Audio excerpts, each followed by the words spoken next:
We're live.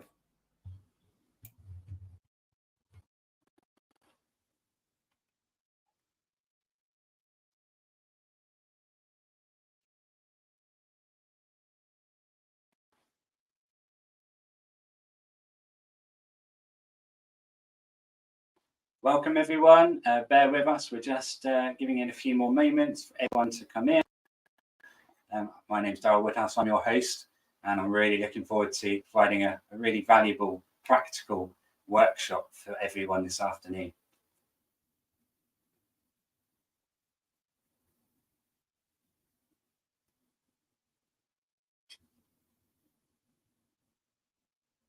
Okay, let's get started.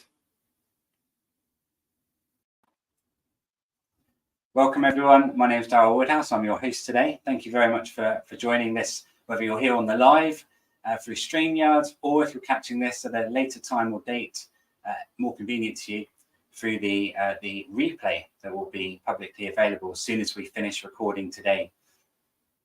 So this talk, I've done it many times now. I've done it publicly in LinkedIn lives like this.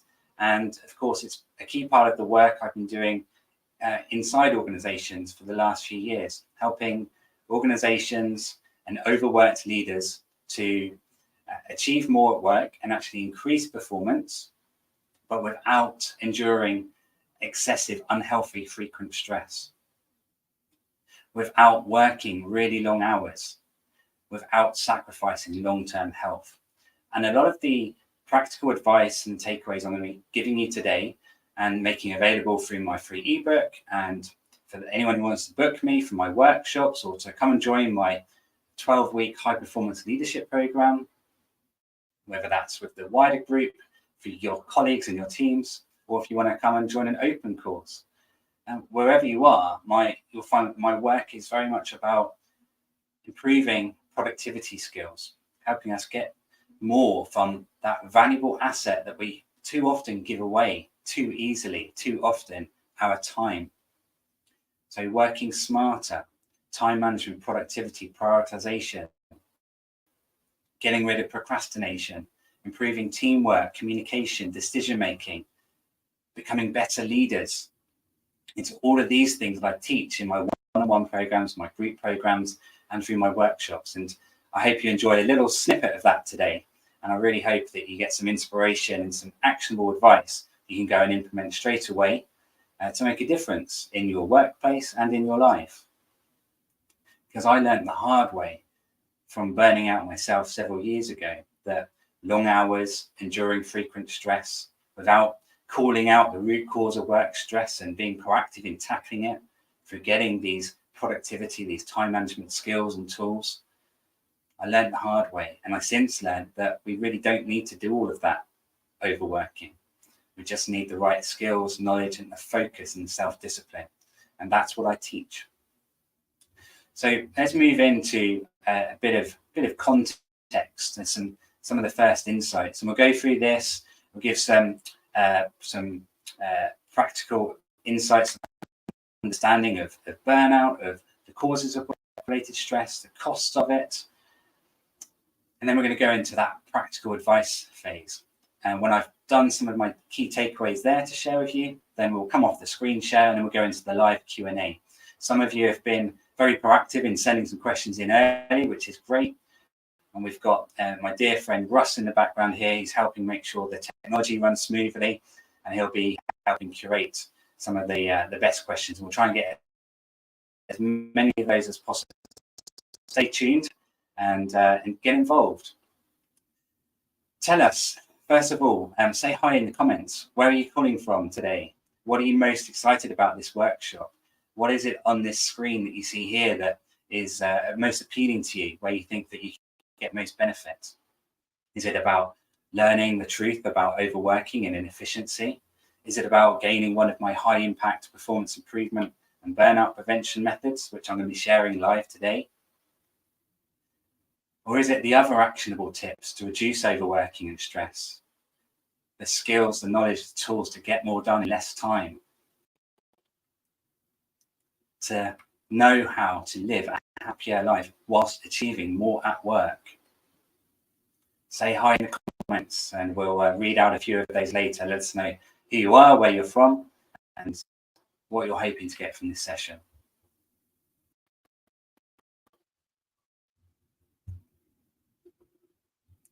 Bear with me because we've got a little bit of lag with moving slides. Here we go. So have a look at some of these stats on the screen here. This is stuff quickly available. It's not always commonly known.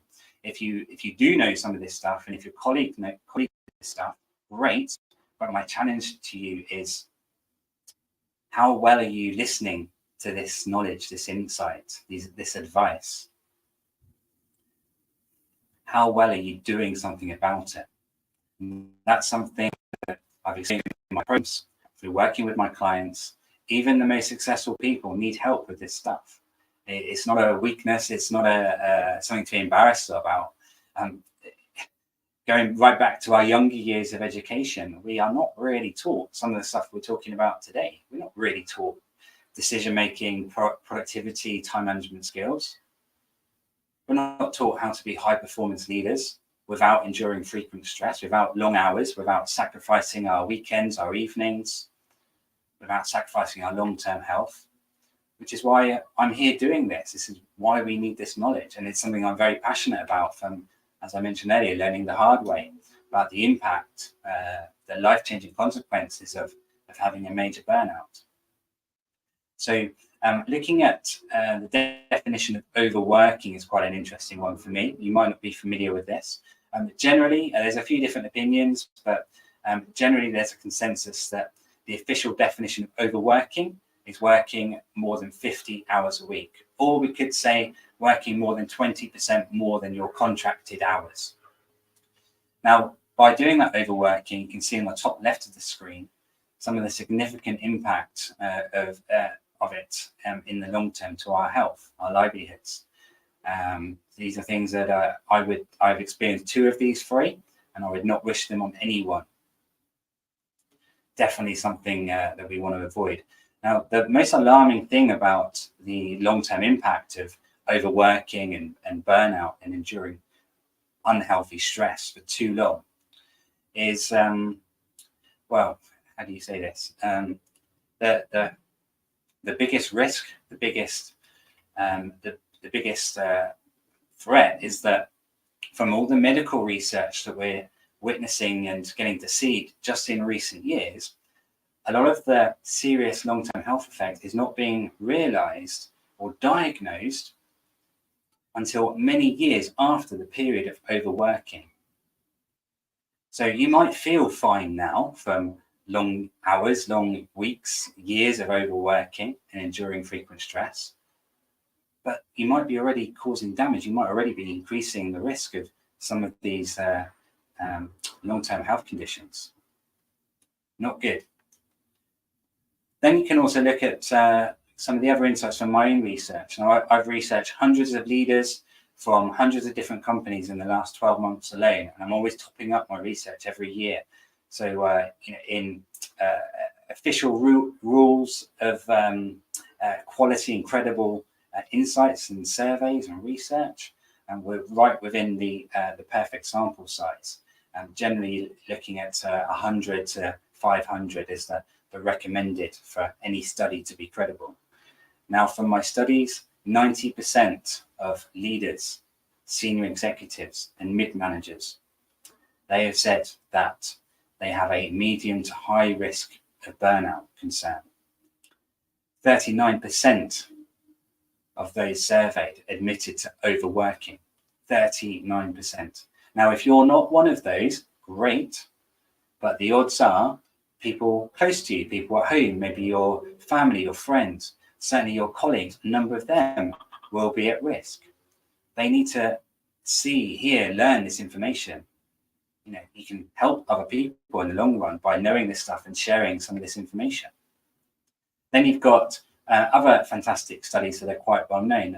Deloitte, for example, through their study into working professionals, 77% experience burnout worldwide in their current roles. And then let's have a think, all right, well, what are we missing out on by not having a good life-work balance? These are some of the things that have been surveyed. People not taking their holiday entitlement that they're due and that they've earned. People not starting a family, not having enough time for relationships, not having time to adopt a pet, which is a key thing for many people to limit loneliness, to limit and avoid depression, to have company, to have another being to look after and nurture. These are some of the things that we're missing out on. These are things that I was missing out on for 15 years that I did this 80, 90, 1 hour, 100-hour week before I had my burnout. Now, then we have the no-brainer side of this research. And I'll just give you one example. You can see it on the far right of your screen. That one in the middle there.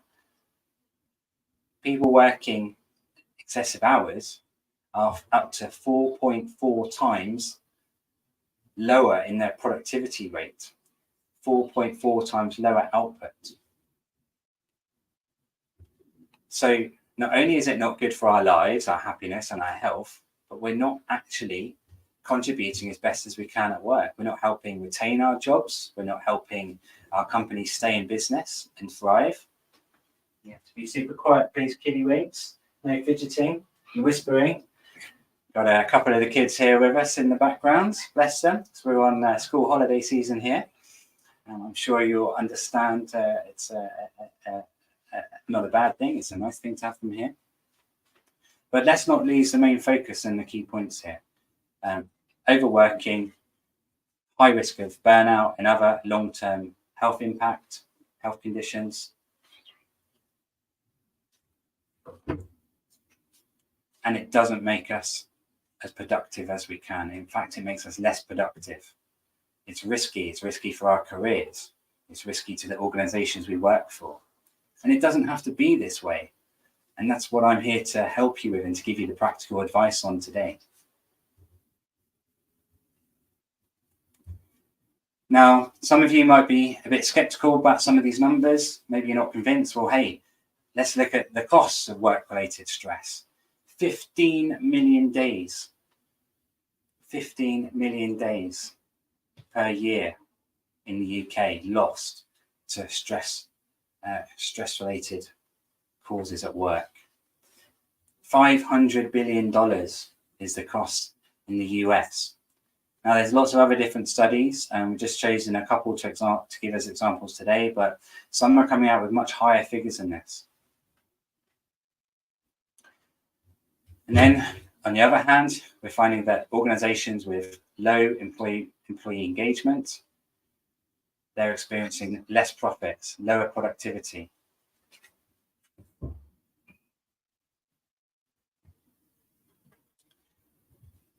And great, welcome those of you that are commenting in the chat. It's great to see where everyone is and what they're hoping to get from here. So we've got Bobby from the US, the other side of the pond, as we say in the UK. Welcome, Bobby. And I can imagine you're seeing a lot of stress and work-life issues amongst your clients. Brilliant. In a nice possible way, brilliant, because that means we can help them. We can help them right now. We can help them through this workshop. Stay tuned, Bobby, for some practical advice that's coming. It'll really make a difference. So look, this is not the best way to do things. We're gonna get better at this stuff. We're gonna save all these costs, all this heartache. We're gonna live a happier life. We're gonna be more successful at work. To do that, we need to get better at recognizing and calling out the causes of work-related stress. This is a great study in the Workplace Health Report. In the pink, you'll see the comparisons between 2023 and 2022, a couple of increases, a couple of decreases. These are just the top 5 causes of work-related stress. In the bars that you see on the screen, just the top 5. But there's many, many more, of course. We don't have time for them all today, but there's no surprises. It's stuff that's quite common knowledge. It makes sense. We know this stuff, but we need more of a push. We need more motivation, call to action to do stuff with this. Well done to all of you for making time to be here for this session, either live or on the replay. Then bringing back in some of my own research of hundreds of leaders from different organizations, different sectors. 92% said that work meetings could be better and shorter. 29% said that meetings are draining with much room to improve. So meetings, it's up there as one of the biggest causes and frustrations of work-related stress, disengagement amongst employees and teams, frustration. And we spend so much time in meetings. Doesn't it make sense to make a little bit more time now, getting more strategic in how we approach meetings, getting more disciplined with the rules of engagement for effective meetings, for shorter, better meetings? In one of my 45-minute workshops a couple of months ago, and with one of my larger corporate clients, we did a live session on how to have shorter, better meetings. And we did some interactive breakout groups. And within such a really short, high engagement session, we came up with 45 different activities, examples, rules of engagement even, on how to have better, shorter meetings. And we rolled that out across the organization. And we encouraged everyone in the workforce to call each other out, to challenge each other, to remind each other if we were slipping on some of these rules, so that we could have so much less time in meetings and have more time for more strategic, more powerful activities that will help us be higher performing at work and help our companies be more profitable, whilst working less, creating less stress for ourselves, enabling us to be happier and healthier at work. So it really is a no-brainer, and it's very possible. And just making some time to tackle meetings is just one way of doing that. But it needs the know-how, it needs those rules of engagement to be set and agreed upon, and then it needs some real focus and some teamwork, some strong communication, some good leadership to follow it through as a change initiative over several months. But it'll be one that's worth it. And then I also found that 53% of overworked leaders in my research admitted that their organizations did not have a stress reduction strategy. Now, I think, in fact, I'm quite confident that the percentage is much higher than that. I think it comes down to lack of understanding about what a stress reduction strategy actually looks like. Well, it's something you would create amongst your colleagues. It's something you'd get a good and fair representation from across the organization to identify and call out the true root causes of work-related stress and inefficiency, wasted resources. And then you put together a team of champions, a think tank group, let's say, within the organization. And you can call me and my team, if you like, to come in and help facilitate this, because this is what we do in our day jobs. Sometimes you need a fresh pair of eyes to help see it through.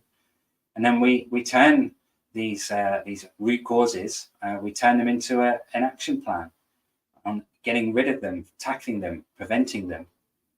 And we can set up a number of different things to measure improvements, measure success, return on investment from such an initiative. One that makes employees happier, more engaged, more loyal. One that reduces the cost of stress-related absence. One that reduces burnout rates in your organization. And one that also saves organizations a hell of a lot of money in recruitment costs, because we've got such poor staff retention, because we're not listening to people, we're not looking after them better, we're not being proactive with long-term strategies to build a more sustainable, more profitable company, where staff are much higher performing, much happier, much healthier, and where they're not enduring frequent unnecessary stress and long working hours, because we've invested in Daryl or someone else who's a master, a ninja in productivity skills and teamwork. That is the smarter future. That's what we're working towards here. So we're moving now into, well, what is the smarter future? How do we do that? What does it look like in terms of practical advice? I'm going to run through a few bits now, and then we're going to jump to the live Q&A. So stay tuned. The best bits are yet to come. From my own research again, 83% of leaders and executives admitted that their organizations generally focus on weaknesses and development areas in appraisals, in organization-wide strategies for growth and improvement, for cost reduction exercises and initiatives. And that's good. That's positive, because these weaknesses are a genuine risk, threat to our business. We need to absolutely manage risk. We need to manage weaknesses. We need to reduce them, prevent them altogether, ideally. And we certainly need to be, proactively aware of them. However, what organizations are doing by focusing too much on weaknesses, either at individual, team, or organizational level, is we're not fully leveraging one of our best assets. One of our best assets, we talked about time earlier, that's one of them, but now I'm also talking about our strengths. Strengths are strengths for a reason. Maybe that's our competitive USP, something we're particularly good at, particularly skilled at in terms of providing such certain products and services. Maybe it's just some skills we've got naturally within our workforce. Maybe it's stuff that we enjoy doing, which makes us a high performer at it, makes us highly productive and energized to do those activities. It becomes a strength in that process. Maybe it's something that our workforce is very adept in its professional training and qualifications of those strengths. But whatever the reasons are, we need to leverage them better. And that's where I'm going to lead into this burnout prevention and performance improvement tool. It's really simple, and you're going to be able to go and implement this straight away after this workshop, and go and share it with your colleagues, with your bosses, share it with your peers. I want you to have this smarter way of working. And if you like this tool I'm about to share, well, let's have a one-to-one at a later date. No hard sell. Let's get to know each other and get to know each other's organizations, and let's explore some of the other workshops and programs we've got, where we've got a whole load more tools and actionable advice just like this. This is just a little taster session today. Now, the other mindset that we need to overcome is this short-term cost-saving mindset. The economy is tough right now. Our competitors are making redundancies. We're having a dip in sales, a lag effect of COVID pandemic. It's still affecting us. The energy cost crisis, rising interest rates. We need to save money. Yes, absolutely. We need to have those conversations right at the top level of an organization, all the way through to the grassroots, 100%. However, what thing at the moment is a massive trick. 77% of them are not doing a cost benefit analysis of doing the opposite to that cost saving in the short term. If we don't make these short term cost saving changes, where will we be in the longer term?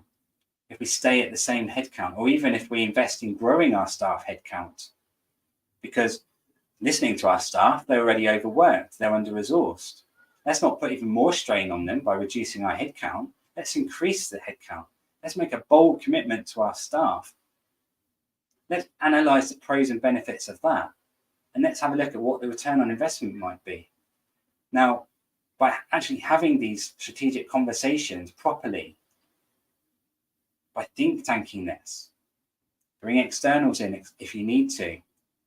I'm available, not all the time, quite busy, but we can make time. And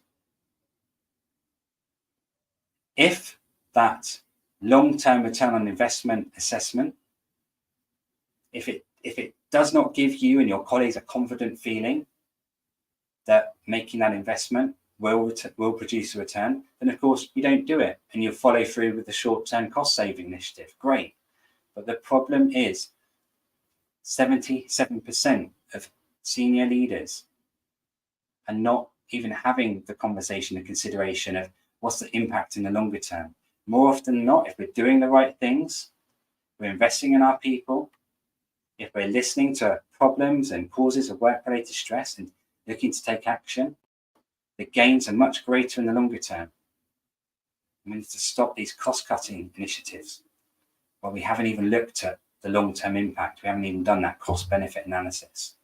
If you need a little help with how to do that, again, That could be another great reason for us to have a one-to-one free consultation over the coming weeks. Now, let's get into some action. How do we not just focus on our weaknesses? How do we leverage our strengths better? And how do we get better at having a long-term return on investment mindset? This is that first tool. There's no rocket science here. It's incredibly simple. But I've introduced this now to hundreds of organizations, some incredibly successful, incredibly profitable, some not so as well, and also across multiple sectors. You can point this in pretty much any direction and it's relevant. Now, this piece about how do we leverage our strengths more is something that your favorite athletes or sports teams are really good at. So we can take a lot of motivation and inspiration from the world of sport. They don't typically win a gold medal or win that championship and then go and retire straight away. They then come back, they regroup with their team, with their support staff, with their management, their coaches. They come back and they regroup and say, right, what standard, what level of performance do we need to achieve next time to win the next championship? Because we've got a whole load of runner-ups here that are going to be working even harder to take us off our throne and win the championship next time, to take home the gold. So we've got to break new records. We've got to get fitter, faster, stronger. Athletes are brilliant at leveraging their strengths. So how do we do that in the business world? Whether you're a private company, a public listed company, whether you're a not-for-profit organization, this is very relevant. So the strength in a trio. Number one, look at your to-do list. Look at your activities for the coming weeks. If not right now, then after the session, or when you've got a half an hour break to have your favorite hot drink, and then do some strategic planning. Look at your diary, look at your schedule, and challenge yourself. What changes can I make to use my key strengths more frequently? Number two, what can I do to increase the amount of time overall that I spend using and leveraging these strengths? And number three, most importantly, just because they're strengths today doesn't mean they're going to be strengths tomorrow. So I don't want to be complacent here. I don't want to make room for a new colleague to come into the organization and take away my job or take the promotion that I'm working towards. Or we don't want a new entrant come into the marketplace and take our clients away from us with some new inventions because we've been complacent with our strengths. No. So we want to get better at our strengths. What training could we go on to deepen our knowledge in those strength areas? We want to stay strong. We want to stay complacent, stay relevant, stay strong in it, and we want to try and get even better. So that could be further training. Just because you were trained on this 5-10 years ago doesn't mean you know the latest methods. Maybe there's some new stuff that you need to learn. Maybe you need to relearn what you learned before because you've forgotten most of it. Did you know that more than whenever we go on a learning or training experience, maybe even like this workshop, within 24 hours, we forget 75% of what we learned. 75%. And that doesn't mean we're stupid. It doesn't mean we're useless or anything. It's just how the brain works. But there's stuff we need to do after these learning experiences to help increase that retention. And part of that is making time with yourself to review your action notes, maybe tomorrow and again later next week, maybe a month from now, making diary notes, planning that time. Maybe planning a time with your colleagues and do this together as an exercise, provide accountability to each other, bring me and my team of associates in as coaches. Let us help you to leverage those strengths and provide that accountability, the focus, the motivation, and we can provide a whole load of productivity skills training at the same time. Really help you leverage those strengths much better. Now, I'm not saying that we should be discounting our weaknesses. Absolutely not. These are genuine threats and risks to our business, wherever we are in the world right now. But the amount of time we spend trying to minimize and fix those weaknesses, we should be at least spending a similar amount of time on getting better at leveraging those strengths. And there you have the strength in the trio as a really simple but powerful exercise on how to do that. Start it initially as an individual, do it for yourself, see how it works, see that it's very powerful, and then do it as a workshop with your colleagues. And then when that works, when that proves to be successful, then you can roll it out across the whole workforce. And if you need a bit of a helping hand, again, you know, hopefully, who to come to now. Let's get into some more actionable advice, and then we jump into the live Q&A. So a lot of the advice I'm talking about, you know, it's not just about well-being, meditation, yoga, self-care. That stuff's really important, 100%. But typically that stuff only soothes and eases the causes of work-related stress. It only soothes the symptoms. That's only one part of it.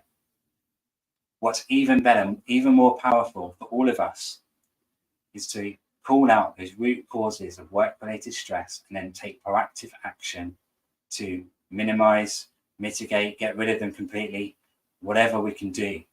But it's being preventative.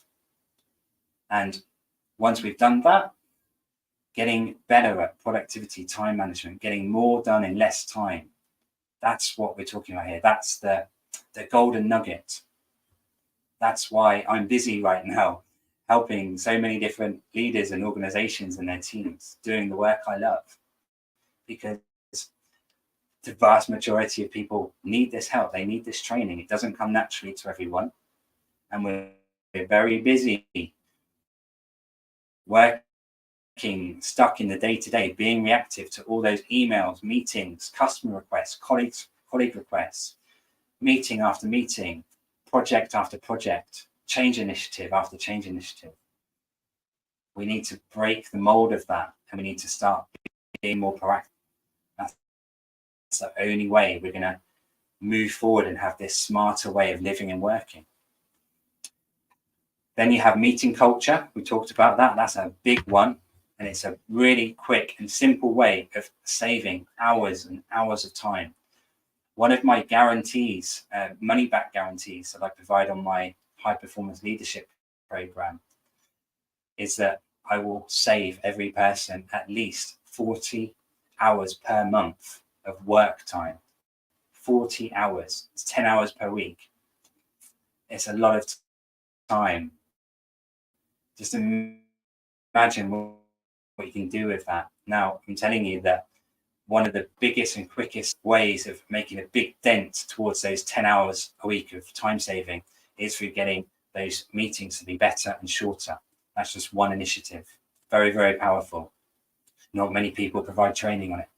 Then you have WHATS. This is one of my favorites. It's very popular from all of my workshops. If you've seen any of them before, if you read my ebook, this is a walk and talk. I challenge all of you right now or straight after the session, look at your diary for the coming weeks and really strongly challenge yourself. How many of those meetings need to be sat in a chair in an office with your colleagues or on your own for a remote Zoom or Teams meeting? How many of those can be a phone call where you and the other parties can, at an agreeable time, book the meeting, but wherever you are in the world, you're going to go outside, you're going to get some fresh air, some fitness, and do some good business, and have a screen break for your eyes and your brain health by doing that meeting as a walk and talk. It needs to be somewhere safe, a country park, avoiding busy road crossings, health and safety first, of course, but just challenge yourself. How many meetings can you do that with? It's incredibly simple, but very powerful. The energy boost it can give you, the improved health, helping you get more of those 10,000 steps a day done more quickly, more easily, or even getting up to 20,000 steps, which is another level of health and well-being. But all this stuff, it also boosts our energy, increases our productivity. It helps us get better at problem solving. It helps us be more creative, more innovative, more strategic. There's proven to be massive knock-on effect in many ways towards our work performance as well as our personal well-being. So walks and talks, everyone. You can do these with groups of people as well. It doesn't have to be a one-on-one at the end of a phone call. If your organization hasn't got one, you just sign up to one of these conference call services. They don't cost that much, but the return on investment is well worth it. And then you as an organization, you can pay for the phone line whilst improving productivity, performance, and staff well-being and engagement all at the same time. And then the next one I'm going to share today, typing. So my dear late mum, bless her, when I was 15, she strongly encouraged me to do a touch typing course when I was 15. And I spoke to some of my friends at school about it, and they'd never heard of that. They'd never had to do one. And I thought, that's a bit strange. You know, I was just a teenage boy. Why have I got to do this, Mum? And she said, you'll thank me one day. She said, you're going to spend a lot of time in the future, most likely, typing as part of your future career, even for your studying now, for writing those essays, dissertations. If you can increase the number of words you can type per minute, you're going to save yourself a hell of a lot of time over months, over years of your life. So I did it anyway. And this course, it only took like 20 minutes a week for a few weeks. And I was able to double my words per minute, my typing speed. I did another course a couple of years ago just to top up and see if I could get even better. I increased it by another 30%. Now, if you haven't done a touch typing test to learn your word per minute count, if you haven't done a short course on it before, massive time-saving hack, and it's incredibly cheap, simple, easy to do. Help get those emails, those reports written up more quickly. Very, very powerful stuff. If you have done one, great, well done you. I just challenge you, maybe you could get even faster by doing another top-up course. And if you have done that, even better. But most of your colleagues will not have ever done any touch typing courses. Great way to help them save more time, improve the productivity and performance of your team. The cost, I don't provide I don't provide touch typing as a course myself, but good old Google search engines, there's loads available that you don't have to look too far, and they only cost about 30 to 50 British pounds or dollars, US dollars. So fairly cheap, and they don't take much time. So, go for it. Take that away as one of your key action points. Then last but not least, before we move to the live Q&A, we have other must-have skills. Now, I've touched on this a little bit through the session so far, but if you have never had any professional training on productivity, time management, communication skills, teamwork, resource management, lean management, modern day leadership skills. If you've not had any training, or you've not had any of this training in the last few years, you'll probably need a recap and a refresher, a top up. Remember, we forget 75% of what we learn from a learning experience within 24 hours. So even if you've had this training before, which is unlikely, you need it again. There's a massive opportunity, a smarter way of living and working. If you want to have a chat about how my team can do some of this stuff, of course, you'll hopefully know how to contact us through our website, darylwoodhouse.com, or just send me a message on LinkedIn or any other of the main social media platforms. I'm quite easy to find. If you want more of the free stuff, come and follow me on LinkedIn and subscribe to my newsletter on the darylwoodhouse.com website. I'm often releasing studies, research, insights, best practices, top tips. I've got more than 60 short top tip videos on YouTube as well. Those of you that like a bit of a video to watch in the background or an audio. And then you've got my highly recommended ebook. Initially, I self-published this, and then it was published by Bookboom. It was picked up by them and is being provided into large corporates and SMEs all around the world. And it's a really short read. It takes about 35 to 40 minutes. It's free. It's freely available on my website. And you've got more than 56 simple, actionable pieces of advice to help you achieve more at work, to achieve a happier life, to get better at productivity, to achieve more in less time at work. Productivity, time management is a big focus of the ebook. So Yeah, you might think, hey, 56, that's a lot of action points. That's a bit overwhelming.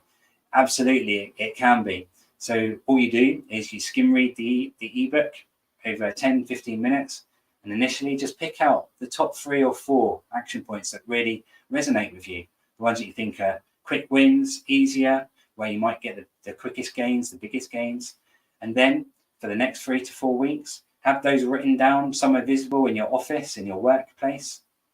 Set a recurring invite in your diary to remind yourself to focus on them every day for 3-4 weeks.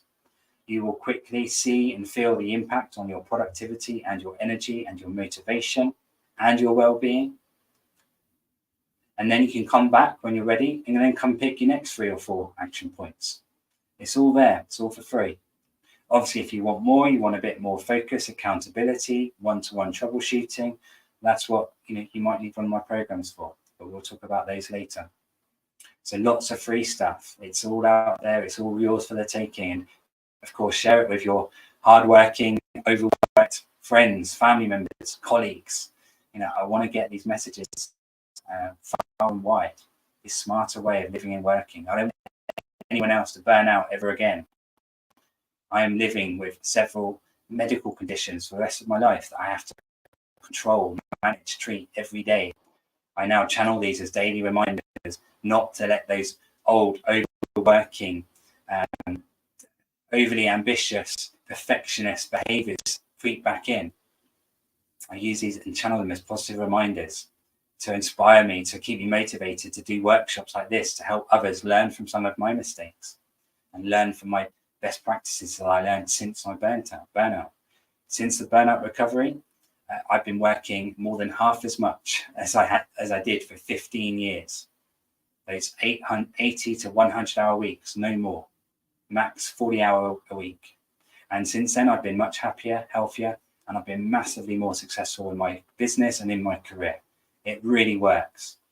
And now you've got a number of large organizations globally and smaller organizations, SMEs, entrepreneurs, they are all coming on board with this smarter way of working, and they're seeing it work for themselves, and they're helping me spread the word. This is the opportunity that we have. Now I'm just going to take the screen share off for a moment, if I can. Or Russ, I might need your help for that. Is it gone? Awesome. I think it has. So Russ, if you could now kindly join me and help me out with some of the best, most awesome questions that have come through during that segment. And we'll answer as many as we can, and we'll finish within the hour as well. I know that everyone will be probably rushing off back into busy lives and busy work. So Russ, over to you. Thanks, Daryl. Yeah, we've had some good questions coming in through this. Lisa has asked, where can we access the meeting productivity guide you mentioned? Good question.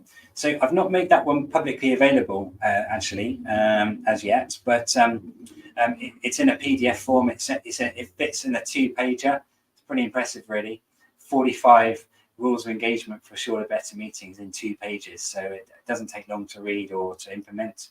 But if anyone wants that, Lisa, anyone else, just send me a message either in the comments below the event on LinkedIn, or send me a private message if you prefer, and I can attach that into a message straight away for you. Okay, Robert's asking, in order to maximize time on the right things, I suspect I first have to minimize time on the wrong things. What are the most common wrong things? Yeah, brilliant question, Robert. Thank you. Very, very smart question. So some of it is what we talked about, the calling out those root causes of work stress, getting better at leadership, teamwork, communication.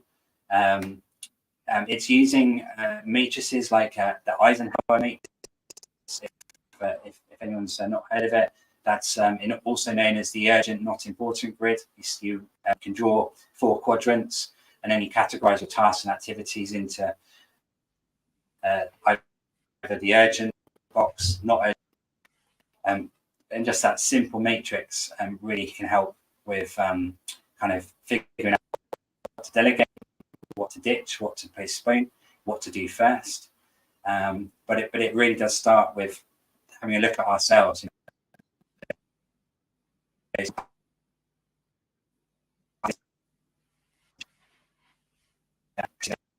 Help move my performance and the organization forward. Just because it doesn't mean we have to do it. There's a lot of wasteful activities there, but it comes with a bit of self-discipline to challenge ourselves. And that's where a bit of group coaching can help as well. If you need a fresh pair of eyes, you can buddy up with some of your colleagues, have accountability buddies within your organization, and you go through each other's task lists and challenge coach each other. That's a very low cost but very effective way as well of helping with just that question, Robert. So thank you for asking that, and I hope that helps a bit. That sounds very good.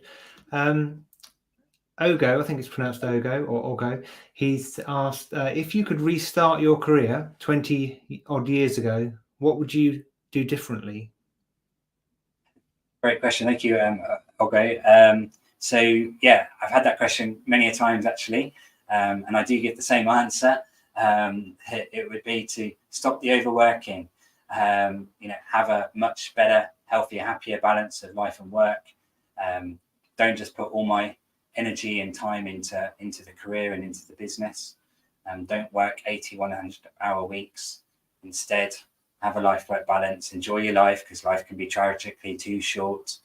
And also, people forget, we weren't born into a business suit or into some work overalls. We were born to live. Initially as babies, and then toddlers, and then young children, and then teenagers. It was always supposed to be about fun and living and enjoying life. And then work comes in later on to help us afford more of the life we want in the longer term, the first house, the exotic holidays, building a family, having a car, all of these things. So the number one priority should be, what's the life we want to have? And then with a white canvas, then look at the business goals, the career goals, and say, right, what does my business and career need to do to make this life happen? Incredibly simple, but most people go straight into, I want to build a company and sell it for £10 million in 5 years' time. I want to earn 6 figures a year as a city banker, or whatever, something else. And that's great, but that is the start of a path to a burnout, and burnout can be very unexpected. Burnout is typically caused by overworking and frequent work stress not being addressed properly. But it can be a personal tragedy in your private life that can actually tip you over the edge of going from burning out to burnt out. And that's what happened to me. Something went wrong in my private life in 2016. Had a number of other knock-on traumatic tragedies and events. And from someone who was quite exhausted and chronically tired and stressed and unwell at the time from those years of overworking, it was too much, and it tipped me over the edge. If I'd had a better life-work balance and better resilience at that time, I'm pretty sure I wouldn't have burnt out at all. And if I did, it would have been a mild one, but it really turned my life upside down for quite a while and made things very difficult. And as I said, I've got a number of daily reminders through having to treat several medical conditions from this. So I don't want that for anyone else. Yeah, it's good that you've taken Next that question, experience. It's good that you've taken that experience to help others, because it's the next question comes from Louise, and she has asked, what's your proudest achievement, Daryl? It's a good question. Thank you, Louise, for a good question. I'm going to give two, a bit if I can, being a bit cheeky. First one would be a life one. If you wondered who was in that family photo on the first slide of the session today, I'm a proud 4-time father. I've got 4 wonderful children and a wife. That photo was taken in December last year with our good friend Father Christmas. We always go to visit him every December as a family. But no, I love being a dad. It gives me a lot of joy and a lot of love. It's hard work, but it's something I really enjoy, and I'm very proud of that. And then on the work side, an achievement. I suppose achieving multi-million revenues with my first business, which I started 12 years ago when I came out of corporate leadership. That was something I was quite proud of. Took a lot of hard work and graft, but in some smart work, hopefully. But we had a lot of awards and case studies and success in helping our clients with a lot of the stuff we're talking about today. I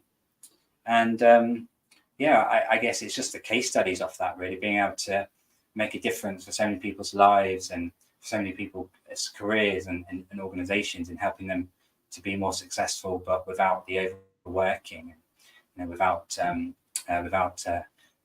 unhealthy stress that is really causing some potentially behind the scenes some quite scary long-term health impacts. Yeah, I think we've got time for a couple more, if that's all right with you, Daryl. Yeah, fantastic. Thank you, Wes. Great. Okay, so this one comes from Nihar, and he asks, do you have any tips to disconnect from work while still staying passionate about what one does and not feel guilty enough to overwork oneself? Yeah.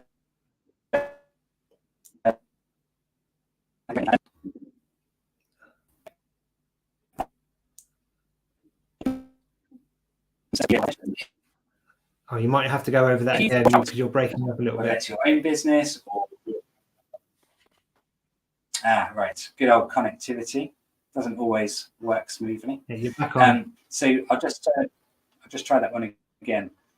Yeah.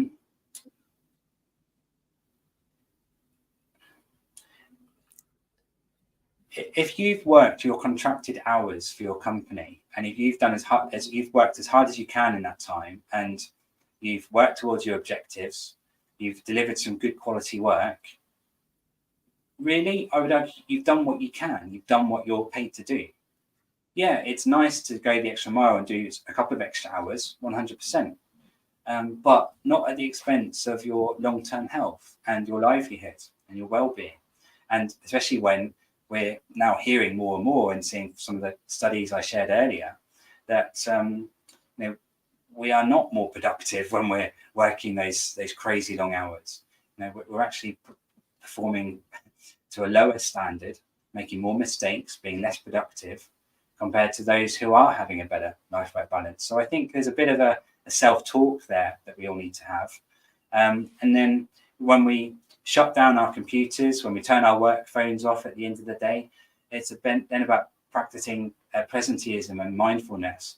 We've done our job for the day. Now it's time for you, your family, your hobbies, your life, to take that evening, those hours, that weekend to enjoy it, to recover and recuperate. And then you'll come back with more energy and motivation for work the next day or the next week anyway, which will then drive a high performance output. So everyone's going to win. The employer will make more money, and you and your colleagues will be happier and healthier. Sam is asking, how can we work with you? Thank you, Sam, for asking that. I think the proven path really is just to drop me a message, either email through the website or through a direct message on any of my social media accounts. LinkedIn tends to be the one I'm most active on. And let me know your availability. Let's jump on a 25-minute free strategy call. I'll take some time to get to know a bit about your current circumstances, whether we're looking at you as an individual or your team or your entire organization. And then I can share with you and demo a bit more about some of the one-to-one programs, the workshops, and also the organization transformation programs that we do. Of course, I can show you some of the video testimonials that we have. And I always welcome everyone to see the proof behind the pudding, I think is the phrase. I've got over 180 testimonials from hardworking professionals, executives, leaders on my LinkedIn profile, and they're publicly available. Go and see for yourself what other people are saying. I give a full money back guarantee to anyone who doesn't save 40 hours a week from coming through one of my 12-week programs. I wouldn't offer that if I wasn't extremely confident, you know, and if I didn't have the testimonials, the credibility to back that up. And I've got a brilliant team behind me as well. So, you know, we can cope with scale, you know, that we're built for that. You know, it's what we love to do. We want to help as many people and organizations as possible. So yeah, thank you for your question there. Appreciate it. Yeah, some of those testimonials are lovely on your website. I think that's it for now. So if you'd like to wrap things up, I'll leave you to it. Yeah, brilliant. Thanks very much, Russ. Really appreciate your help as always. Everyone, I hope you had a good workshop today. Hope you enjoyed it and got some takeaways. Let me know in the comments what your key takeaways were. There was one thing in particular that really resonated. And is it for you, or is it something you're taking away for your colleagues to help them? You know, do share. And if you have any other questions we didn't get time for, again, pop them in the comments, send me a direct message. As long as there's not too many thousands, I should be able to answer them all in the next couple of days. And of course, happy to jump on a Zoom anytime as well.